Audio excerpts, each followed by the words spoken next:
Kristo nabikoze ndi umukristo ubwo akamezi atatu katararangira twagiye gusengera ahantu bita Gishita. Icyo gihe haza umuhanuzi yari mu butayu, yari mu rusengero hari ku cyumweru bisanzwe. Hajemo umwigisha nyine w'umuvugabutumwa yigisha ku bigendanye na wonapo. Amaze kwigisha ku bigendanye na wonapo numva rwose nafashijwe. Ubwo maze gufashwa bari kuvuga ukuntu nyine ngo aba bana twicira mu nda tuzababazwa, ngo hari ahantu badutegerereje. Ubwo nahise niyumvamo kubyihana.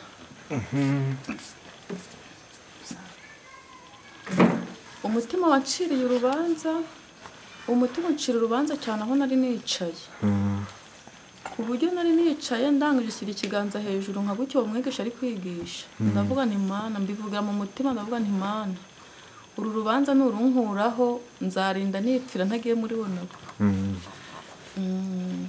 Ubwo narabivuze mu mutima, noneho n'igihe cyo gusengera abantu babikoze nabwo ndapfukama barasengera. Ubwo ndagenda sinongera gusubira muri wonapo. Ndangije kutasubiramo nahise niyumvamo ko nyine igihe nzayitwarira izamitana. Ndangije ndavuga nti rero n'ubundi iherezo ni ugupfa, reka shaka ukuntu nakwiyunga n'Imana, wenda hari nintware ikanyica nzagende nejejwe byibuze nzabone n'ubugingo. Ubwo mfata uwo mwanzuro ntangira gukora, mbese nditunganya pe. Waratwise ariko indirimbo oya bari bapfuye igitarashyo. Nari ndi kwitunganya kuko nari nzi ko nzayitwarira ari ugupfa izananyica cyangwa nyababyeyi bakayikuramo. Ubwo bibaho nyine ndakomeza nkorera Imana hariya kuri studio ya Witsemba nyikoraho, nta kundi ndi gushaka imirimo izamerekeza ku buri gihe nzabona. Ubwo noneho rimwe turi kuva kuri studio natahanye na pasiteri. Turatahana mutwaje igikapu, tugeze aho turatandukanira nyine ndakimuhereza. Maze kukimuhereza nageze hepfo gatoya nyine twari dusa nkaho twatandukanye, yagiye nange namanutse. Mbona pasiteri asubiye inyuma arampamagaye. Arambwira ngo kandi ngo Nosiya ngo wihangane ngo Imana izakingura ijuru. Icyo gihe nagize umunezero udasanzwe, namanutse ndi kwerekera aho mu rugo numva rwose ku mutima wanjye hariho umunezero w'iryo jambo pasiteri ambwiye, kuko numvaga byanga bikunze hari aho rivuye. Ubwo nyuma yo kumbwira gutyo niho natwaye inda. Maze gutwara inda n'ubundi inda zanjye zavagamo zifite amezi 2 cyangwa 3. Inda igeze ku mezi 3 iyo nda natwise nyuma y'uko pasiteri ambwiye gutyo, nayo yageze ku mezi 3 ivamo. Nyine imbona ibimenyetso by'uko ishaka kuvamo nk'ibya mbere. Ubwo nahise mbwira umugabo ati rero ngiye kwa muganga ndabona ibimenyetso nabibonye. Arangije arambwira ngo genda, ngiye nta kintu nibagiriwe mu runda. Ubwo yari amaze kurambirwa. Ubwo nahise njya kureba mama, ubundi aramerekeza hari nijoro turagenda. Noneho tugezeyo bampa ibinini, barambwira ngo inda nta kibazo, muri nongera kubona ibimenyetso nzagaruke. Ubwo kubera ko mama yari yiteguye nk'umuntu bisanzwe, yari yaramenyeye kujya kwicara mu runda. Ubwo mu gitondo baradusezerera turongera turagaruka. Ubwo noneho nyine barangiye amagambo aravugwa. Hari umuntu wagiye ku gasozi araseka arahirima aravuga ngo hano ngo mwari muzi ngo ko hariho umugore ngo ushorera umukobwa we ngo bagiye kuvamo indango kandi ngo ari imihango. None ngo bageze mu runda ngo barabirukana. Umugore ushorera umukobwa we. Ubundi ngo ngiye najyaga mu runda ntago bamwe bemeraga ko ari inda ngo ko nyababyeyi yanyereye nyine ngo nkaba ntwara inda zigahita zivamo. Abandi bo bakavuga ngo ngiye ngo nashatse gutesha umugabo umutwe ngo ahubwo ngo mbona ngiye mu mihango nkajya kubeshya ngo ninda ngo kugira ngo bagire ngo nanjye ngo ndatwite ngo kandi ngo ushaka kugira ngo njye kwiyicarira ngo kwa muganga ngo bajye bangemurira utwiza. Ubwo nicyo gihe rero ngo mama yashoreye ngo ari imihango ngo ngezeyo muganga aranyirukana ngo subirayo dore ni imihango.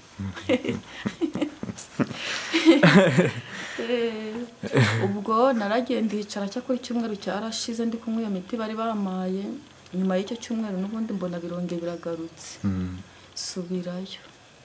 Nsubiyeyo ubwo bancisha mu cyuma barambwira ngo nta nda bari kubona ngo ntabwo ntwite. Ubwo banshyize mu bitaro nyine ntabwo banyitagaho kubera ko bavugaga ngo nta nda bari kubona, bakora n'ibizami bakayibura. Nagumye mu bitaro gusa nyine bategereje igihe kimwe nyine mbona noneho birarangiye ndavuye pe. Umugabo uvuyeho noneho ndava pe. Noneho mvuye barambwira ngo ninjye ndyama acuramye kwa muganga. Ndyama acuramye bigeze aho ndarambirwa mbwira muganga ati ntibanyure nzajya ndyama mu rugo uko barambwira kuryama niko nzajya ndyama ariko ndi mu rugo. Ubwo naratashye n'ubundi nkomeza kuva iyo nda nayiviriyeho amezi 2 ubudakama na rimwe.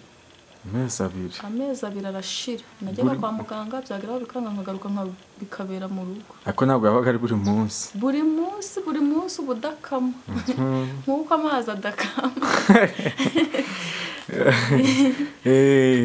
Rimwe noneho nagiye mu iteraniro hari umugabo wari uhari wari waturutse mu Ruhengeri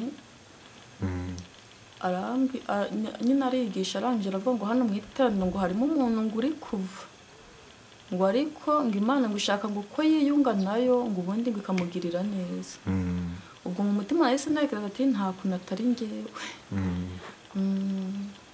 Naragenda tuza amezi afunze neza bya bintu birakama. Bimaze gukama haciyemo nk'amezi 2 nsubira kwa muganga. Ubwo amezi 2 gushyiraho 2 4 gushyiraho 3 arindwi. Si byose? Nasubiye kwa muganga mfite amatsiko yo kugira ngo numve ukuntu barambwira. Ngezeyo barambwira ngo ndatwite. Indira cyarimo. Nuko ubwo narategereje mbona indira kuze nyine nahoraga afite amatsiko y'ukuntu ndikura. Uri umugore utwise inshuro 4 zose nturabona ukuntu ndikura ku mezi 3 bikaba birarangiye ariko bigeze ku mezi 7. Nagiye kubona mbona ndegeze mu mezi 5 mbona noneho nanjye ntangiye kugaragara ko ntwite. Indigeze mu mezi 7 nagiye kwa muganga njya kwipimisha ubwo ba matarasiferi yo kujya guca mu cyuma. Ngeze ku mudogiteri urancisha mu cyuma. Ubwo mudogiteri nyine mbere umudogiteri mwiza kubera niba yarakurikije ubuzima bwose nari naraciyemo nyine narashatse akana narakabuze. Yagiye anyereka buri kaguru akanyereka n'akano akanyereka akaboko k'umwana akambwira ati itegereza umwana wawe ni muzima nta kibazo afite. Arangije aranambaza ngo mbese ngo ntufite amatsiko y'igitsina uzabyara. Ndabimudikiriza nabwo amatsiko ndayafite. Arangije arambwira ati uzabyara umwana w'umukobwa. Ndanezererwa pe.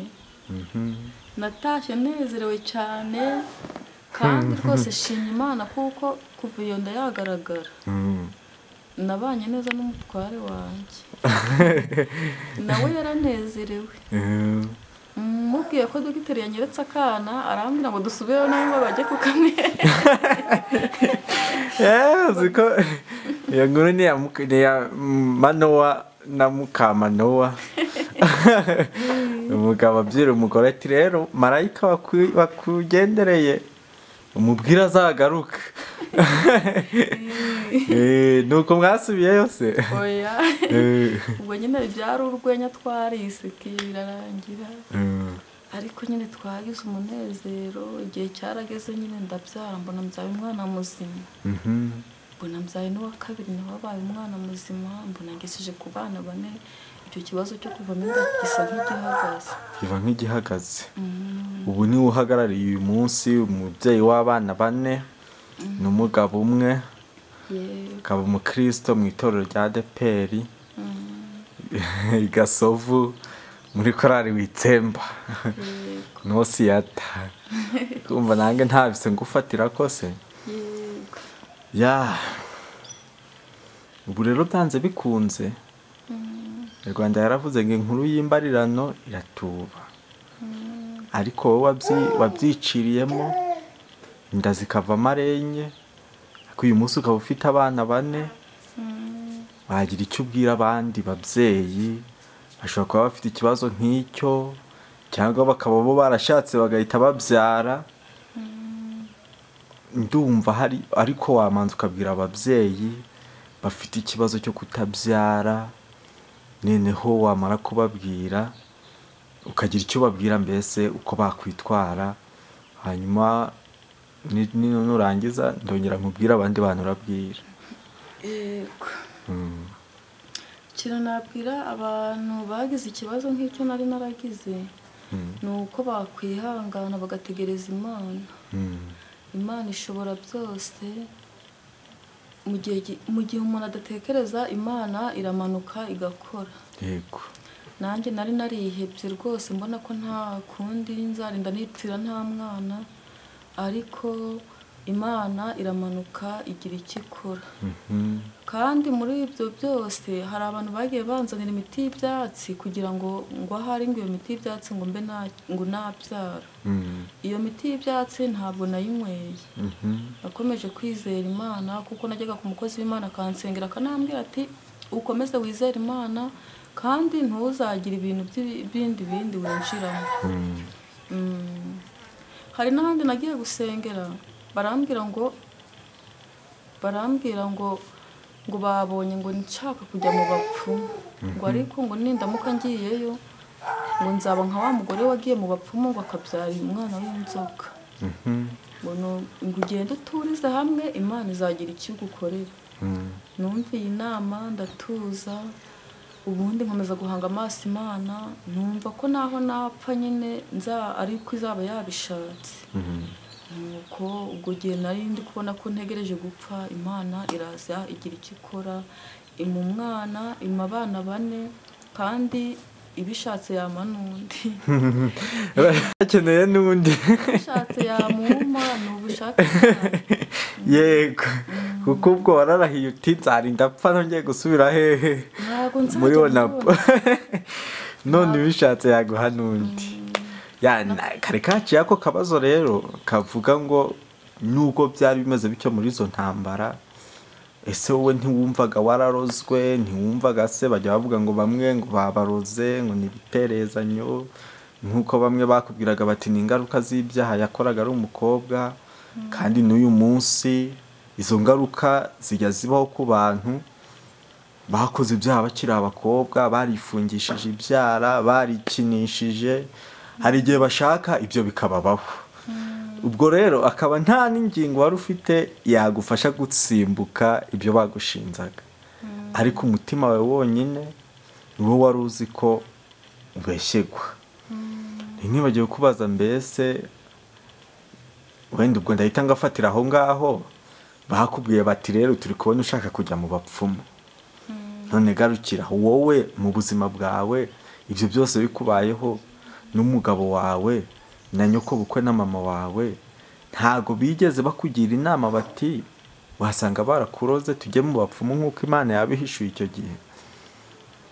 Abo bose uvuze nta n'umwe wangiriye iyo nama. Icyo twakoze njye n'umutware wanjye, twagiye tujya kwivuza turi kugira ngo turebe ikibazo gitera kuvamo inda. Twagiye i Murunda batwohereza i Gisenyi.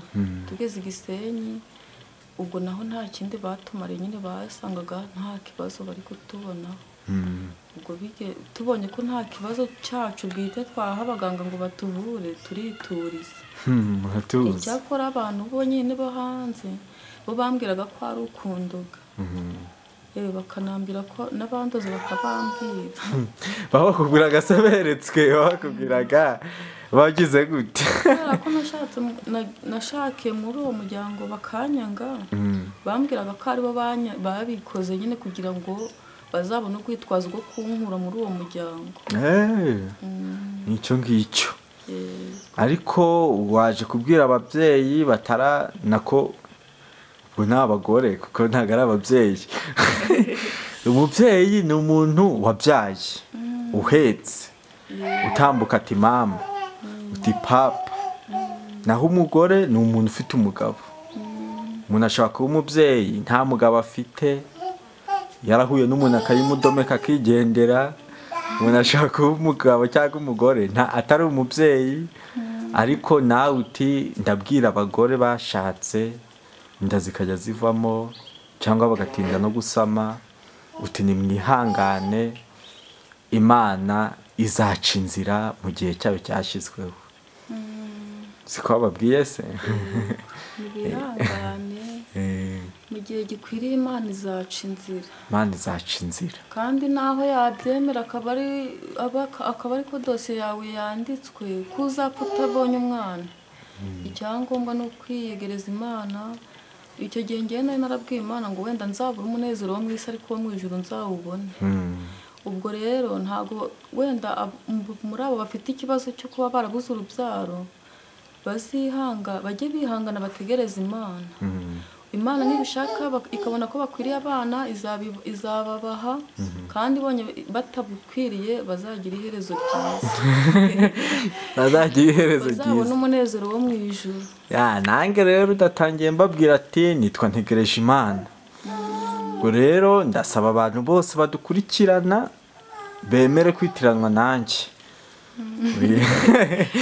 bemere kwitiranwa nanjye be gutegereza undi muntu ahubwo bategereza Imana hanyuma kandi nabwiye ko nitwa Ntegereje Imana Petahiya bisobanura umuyobozi ubwo rero bivuze ngo ababyeyi babitekerejeho basanga ngomba kwitwa Ntegereje Imana ari nayo muyobozi ibyo urimo rero byose Yesu akubere umuyobozi ndagira ngo rero kandi hari n'ikindi nari nibagiwe kubabwira nubwo nabonye abo bana uko ari bane abo bana bane bose nababonye mu buryo buruhije gute rero kubera ko abo bana bane nta mwana nari nabyara ntabazwe uyu wa kane we narabazwe igisebe kikomeza kuba igisebe ku buryo nasubiye ku iseta bakongera bakabaga bwa kabiri ndababazwa pe rwose ndababazwa kubera ngiye no kubagwa kuri uyu wa kane ikinya cyanze kuwufata batangiye kubaga ndabyumva noneho ubwo ndataka noneho dogiteri arambaza ngo mbe ndi kubabara ndamubwira ngo yego arambwira ngo wasanga ari ubwoba bwo kubagwa ndamubwira ati rwose ntabwo ari ubwoba ndi kubabara ubwo arangije barambwira ngo noneho rero tugiye kugutera ikinya cy'umubiri wose tugutera icy'umubiri wose ndiyikiriza taho kugira ngo mu mbage ndi kumva ni mu gitero umuganga arambwira ati ngaho baye tibaye tinahejo ubwo nyine numvaga ko birangiye ndavuga ati nta kundi iherezo ryanjye ribaye ubwo barambazi nasi ariko nubwo bari baneye icy'umubiri wose nari ndi kubyumva bari kukubaga uri kubyumva bambaze ndi kubyumva bacebye numva batera umwana numva kandi byitwa ngo baneye icy'umubiri wose ubwo noneho maze kugera ku gitanda nyine igihe cyo gutaha kigiye kugera bagiye kunsezera ariko nkumva bansezereye ntakize neza ubwo ndataha ndavuga nti nta kundi nzajya njya kwiyomoza ku kigo nderabuzima nuko ngeze mu nzira natashye na moto kugenda byananiye ntaha na moto aho moto yantuye niho naraye kugenda byaranze pe ubwo nacumbitse mu nzira bucya n'ubundi bongera kumpeka bansubiza kwa muganga. Ngeze kwa muganga bahise bongera barabaga. Noneho ntago bahise badoda, barabaze baroza gusa bashyiramo ibipamba muri cya gisebe. Bakiramo ibipamba barangije bampa igitanda. Ubwo niyemozaga mu gitondo, najyaga kwiyogesha mu gitondo na nimugoroba. Byabaga ari ibintu bibabaje pe. Kugenda bakoza mu gisebe bakongera bagapfuka, barapfukaga ariko kitadoze. Noneho nimugoroba ugasubira kwiyogesha. Byonyine iyo nabonaga isaha yo kujya kozwa igeze imitima yambanaga ishyano ryose. Uti bye ndagiye. Noneho ubwo igihe cyo kudotwa nanone kigeze igisebe kibaye nkaho kiri kuma. Kubera ko ikinya cyari cyanze gufata bwa mbere nagize ubwoba, ndavuga nti Mana numfasha ikinyana naho kikamfata mu gihe cyo kudoda nzagushima. Rwose nahize umuhigo ukomeye pe, ndavuga nti Mana rwose ujya wiyereka abantu ku munota wa nyuma, mbabarira nanjye unyiyereke ikinya kifate be kundoda ndi kumva. Ndanavuga ni Mana nkorera ka surprise, navuze ibintu byinshi nanjye nzagushima kandi nzagukorera. Ubwo icyo gihe ndi kudodwa nabwo Imana ikora umurimo rwose, bandoze ntari kumva, banteye ikinya biremera baradoda bararangiza. Ubwo nabyo numvishe nabishimira Imana. Kandi nanone ikindi nabonye ibyo byose kubabazwa ndi kubyara, natekereje ko ndabyaba ari uko nahize ko nzarinda pfa nagiye muri Wonapo. Wenda Imana ikabiri kugerageza ngo irebe ko nzageraho nkisubiraho. Ubwo ejo bundi ndi gusubirayo kubaga ubwa kabiri rero barambwiye ngo ningende ndifungishe ngo ntazagwa ku iseta. Barambwiye ngo ninywe imiti, ngo baramanje ngo ninywe imiti y'ibyatsi ngo kuba ngo ndi gusubirayo kubagwa ngo bura ngo nuburozi, imiti ndayanga. Barambwira ati nireka babwire dogiteri arifunge naye kuzongera kubyara, nabyo ndabyanga. Ndavuga ati ubwo narahiye ko ntazajya muri Wonapo, wasanga iri kungerageza ngo irebe, nyamara wenda kuri uyu ushobora kuzabyara ntabazwe. Ariko Imana ikavuga ati reka mugerageze anababare cyane gusumbya ikindi gihe kugira ngo ndebe kuri mwanzuro arawukomeza akawuhagararaho. Ndakomeza nanjye nihagararaho, ndavuga nti nzagwe ku iseta niba ariko yabipanze. Umutware wanjye na mama baravuga ati reka baze nyine umuntu w'ahandi abagira inama ngo nibagende babwire dogiteri bamwongorere ko nanze kujya gufungisha ibyara, noneho we ngo arifunge ntabizi. Ni ubwo mama nawe nyine atinya kubivuga. Aratinya. Nuko ubwo rero nagiraga ngo ngira abantu inama ko hari igihe Imana ikugerageza kubera umwanzuro wafashe. Kubera uwo wafashe. Ukababazwa ugatinda gusubizwa, ariko atari uko Imana ikuretse, ahubwo iri kugira ngo irebe ko uzageraho ukavuga uti ibi mbivuyemo. Ahubwo umuntu akwiye guhagarara neza agakomeza akayitegereza. Naho ibigeragezo byakwisukiranya agakomeza agahanga Imana amaso kugeza igihe izamutabarira. Ubwo nanjye ndahagaze ntegereje umugambi wayo, uko nababazwa kose ntabwo nzajya muri Wonapo, nzakomeza gutegereza Imana. Ubundi umuntu Imana yamugeneye kuzicwa n'imodoka amara imyaka ingahe atarayigendamo, rwaba rwageze akajya gutega. Ubwo rero Bibiliya iravuga ngo umugore azajya abyara agize gute arushye. Wajya muri Wonapo utayijyamo kubyara nta n'ukubyara urushye. Ubwo rero ishimwe rihari nuko Imana yatanze umwana, abana ubwo byumvikana ngo ubazwe 5 ubyaye 4. Mbazwe 4 ku izo zindi nye zagiye zivamo ntago bambaga. Si wabuze se ko iya kabiri bakubaze, iya nyuma yore yabakubaze 2. Ari 5. Ariko Imana ishobora byose. Imana ishobora byose. Wavuze ko hari n'uwo wafatiyeho ikigero cyo kubabarira, bari baratemaguye kanseri ikanaziramo, ariko bitewe no kubabarira Imana nayo ikamukiza. Rero twemera ko abaganga nabo ari abakozi b'Imana, mu gihe bakoze ibyo Imana ishaka, natwe tukaba abakozi b'Imana mu gihe twakoze ibyo Imana ishaka, kuko Bibiliya itubwira inkuru zo muri Egiputa, uburyo Farawo yarategetse abaganga ngo bajye bica umwana akimara kuvuka mu gihe avutse ari umuhungu. None rero aho byarangiye, kugira ngo wongere abo wabwiye ni abamama, abagore, yaba bakijijwe cyangwa badakijijwe, babategetse gutegereza Imana. Hanyuma uti nari nzi ko ningera no muri korali nzaharuhukira cyangwa mu itorero, ariko nkigeramo siko byagenze. Ubu hari n'abantu bazi ko kumara kubatizwa ari umunyenga, ari ukubaho neza mu byishimo no mu munezero, ku buryo bamwe muri bo iyo akimara kubatizwa cyangwa gukizwa, umuntu amubwira nabi akavuga ngo nisubiriyeyo. Abo nabo hari icyo bababwira ukurikije icyagufashije kigatuma ukomeza guhagarara neza mu gihe bakwitaga amazina adahuye n'ibyo wakoze. Icyo wababwira nabo? Ikintu nababwira nk'abantu baba mu makorari, mbese hari ukuntu umuntu aba muri korari yishingikirije nko ku bantu. Ubwo nanjye bigaragara ko nagiye muri korari atari uko ndi kumva ko hari Imana asanzeyo, ahubwo numvaga ko abo bantu aribo bazangirira akamaro. Ubwo usanga abantu nta mumaro bagirira umuntu atari Imana ibikoze.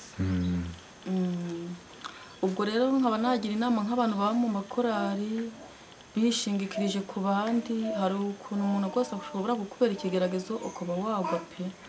Ariko iyo uhagaze neza ukaba uzi neza ko hari Imana yaguhamagaye, kandi ukaba uzi neza ko hari Imana ukorera, ibyo bagukorera byose urakomeza ugahagarara ukarwana kigabo.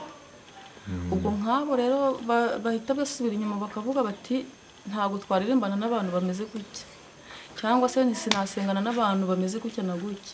Abo ntabwo baba bazi icyo bari gukora. Ahubwo nkaba nabagira inama yo guhagarara hamwe, kandi ijambo ry'Imana ritubwira ko nta kizabuza ibisitaza kuza. Byanga bikunze bizaza, byanga bikunze ntibizanava kure, bituruka ku muntu wa hafi aho. Niyo mpamvu nabagira inama nkavuga nti bajye bahagarara kigabo, bahanga Imana amaso, be kureba ku muntu, bakomeze umurimo w'Imana batarebye kuri bagenzi babo, kubera ko buri wese azabazwe ibye, ntawe uzabazwa iby'undi. Buri muntu Imana ifite uko yamuhamagaye, ifite n'uko yamubwiye kuyikorera.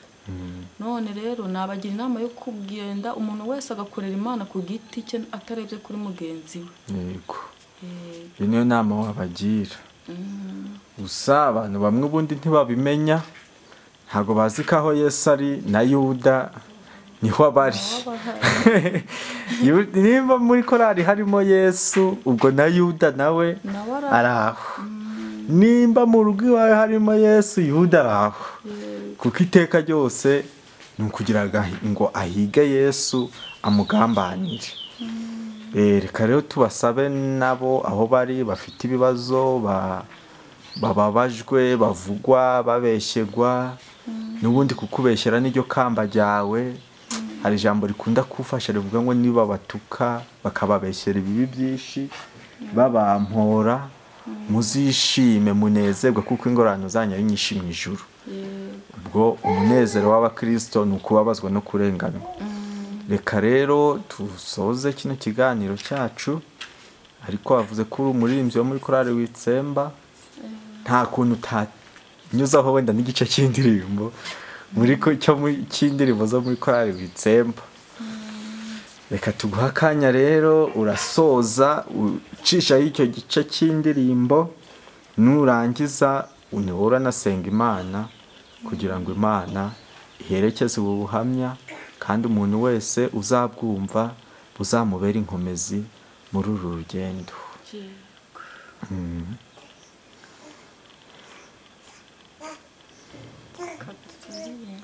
Turirimbe. Uwiteka niwe mungeri wanjye sinzakena, anyobora ndaza kugufata. umuntu yari hano aribagiwe. Umuntu yari hano aribagiwe. Uranayiririmba ye? Shaka indirimbo uri kumva iraza vuba. Ntabwo ndakugora nanjye ngo uririmbe indirimbo yose. Uwiteka niwe mungeri wanjye sinzakena, anyobora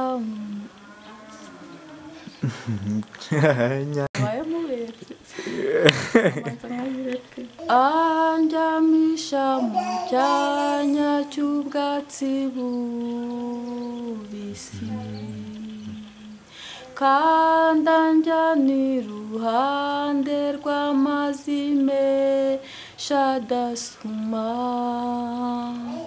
anyobora inzira yo gukiranuka kubw'izina rye. Naho nanyura mu gikombe kibi cy'igicucu cy'urupfu, sinzatinya ikibi cyose kuko ndi kumwe nawe. Naho nanyura mu gikombe kibi cy'igicucu cy'urupfu, sinzatinya ikibi cyose kuko ndi kumwe nawe. Ni icyo gice nakwemereye, ndemera kurenzaho, ahubwo ugiye kubisoresha isengesho maze Uwiteka duhana umugisha twese. Uwiteka Mana Nyiringabo, Mana yera kandi Mana ikiranuka, ndagushimiye kandi ndaguhimbaje. Ushimiye ubuntu bwawe n'imbabazi zawe. Ushimiye Mwami Imana ko ubanye nanjye mu kanya nk'aka ngaka.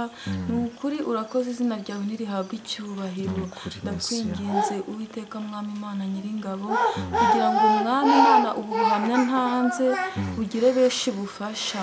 Ni ukuri abarushye kubwo kubura urubyaro, Mwami Imana ubu buhamya bubakomeze.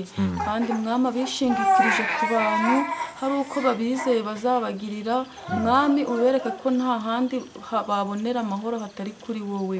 Nuko Mwami ndakwinginze gusura imitima ya benshi kubw'ubu buhamya, Mwami bugira aho bubakura, bugire n'aho bubageza.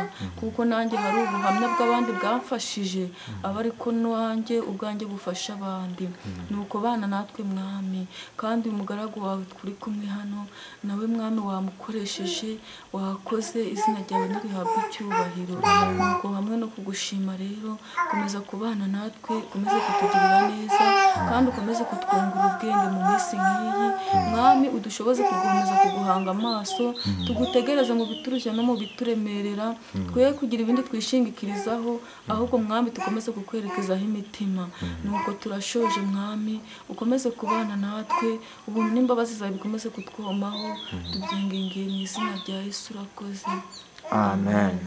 Amen. Reka tugushimire wowe wahisemo kudukurikira kuri iyi channel. Yesu aguha umugisha, kandi subscribe utarayikoze wayikora, share, like, comment kugira ngo tumenye nimba ari bitagenda neza tubikosore.